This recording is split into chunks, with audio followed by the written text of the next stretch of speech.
Hello, welcome to Toddler Tuesday. It's Halloween, week. We almost said day.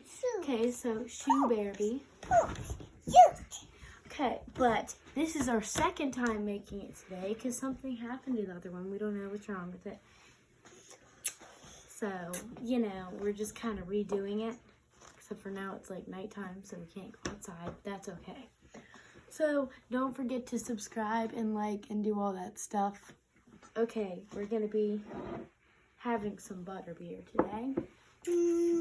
So, that's fun. Do you like it? No. Taste it. It tastes good. I did taste it. Ew. Do you want to trade? Try this one.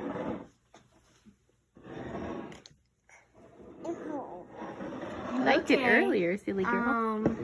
Yeah. Well, while you drink your butterbeer, would you like to hear a story? She's wiped her hand on me. Okay, let's read Okay, we're gonna read it. one of the tales of Beetle the Bard. You'll just pretend to drink it.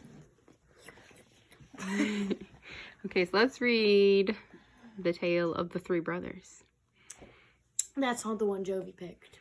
That's okay.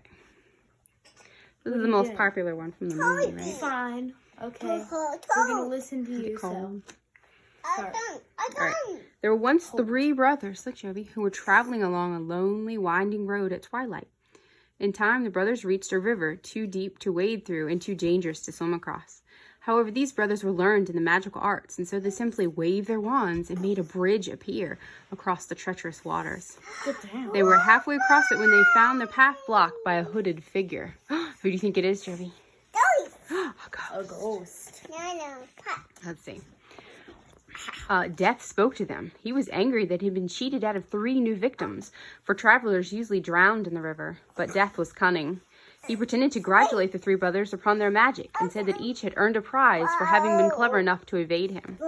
So the oldest brother, who was a combative man, asked for a wand more powerful than any in existence, a wand that always wins duels, a wand worthy of a wizard who had conquered death. So Death crossed to an elder tree on the bank of the river, fashioned a wand from a branch that had hung there, and gave it to the oldest brother. You want to show the elder wand, Nani? Me. Sure. Me.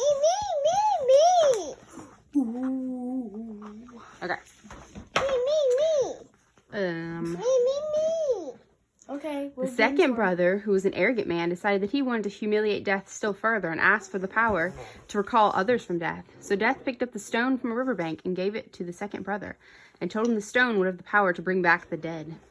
And then Death asked the third and youngest brother what he would like. The youngest brother was the humblest and also the wisest, and he did not trust Death. So he asked for something that would enable him to go forth from that place without being followed by Death. And Death most unwillingly handed over his cloak of invisibility. Death stood aside and allowed the 3 brothers to continue on their way. You want to show the other 2 things from the book? I'm turning the page somehow. There we go. What are we doing again? What's next? So we saw the elder one. It's all sideways. See a picture?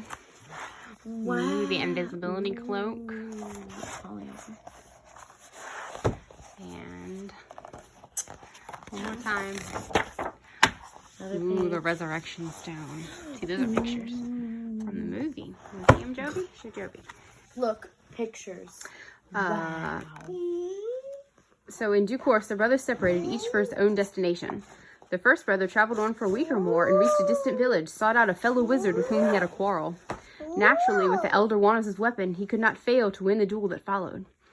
Leaving his enemy dead upon the floor, the oldest brother proceeded to an inn where he boasted loudly of the powerful wand he had snatched from Death and how it made him invincible. That very night, another wizard crept as the oldest brother lay upon his bed, and the thief took the wand and for good measure slit the oldest brother's throat. And so Death took the first brother for his own. Meanwhile, the second brother journeyed to home where he had lived, and took up the stone that had the power to recall the dead, and turned it thrice in his hand. To his amazement and delight, the figure of the girl he had once hoped to marry appeared before him. Yet she was sad and cold, and separated from him as if by a veil. Though she had returned to the mortal world, she did not truly belong there, and suffered. Finally, the second brother, driven mad with hopeless longing, killed himself, and so Death took the second brother for his own.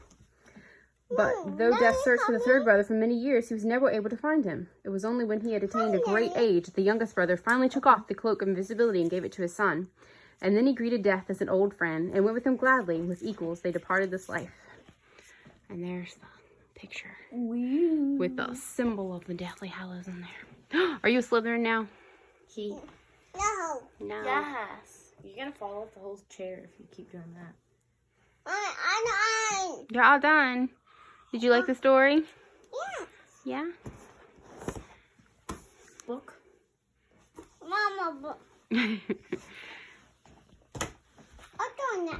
I'm done. So you didn't like your butterbeer? No, You no. totally liked it a couple hours ago. Coke. It's too cold. It's too cold. All right, well, you want to tell everybody Happy Halloween?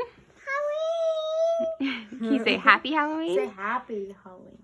Happy Halloween. Very good. Yay. Bye-bye. Bye-bye. Bye. Bye. We're clapping.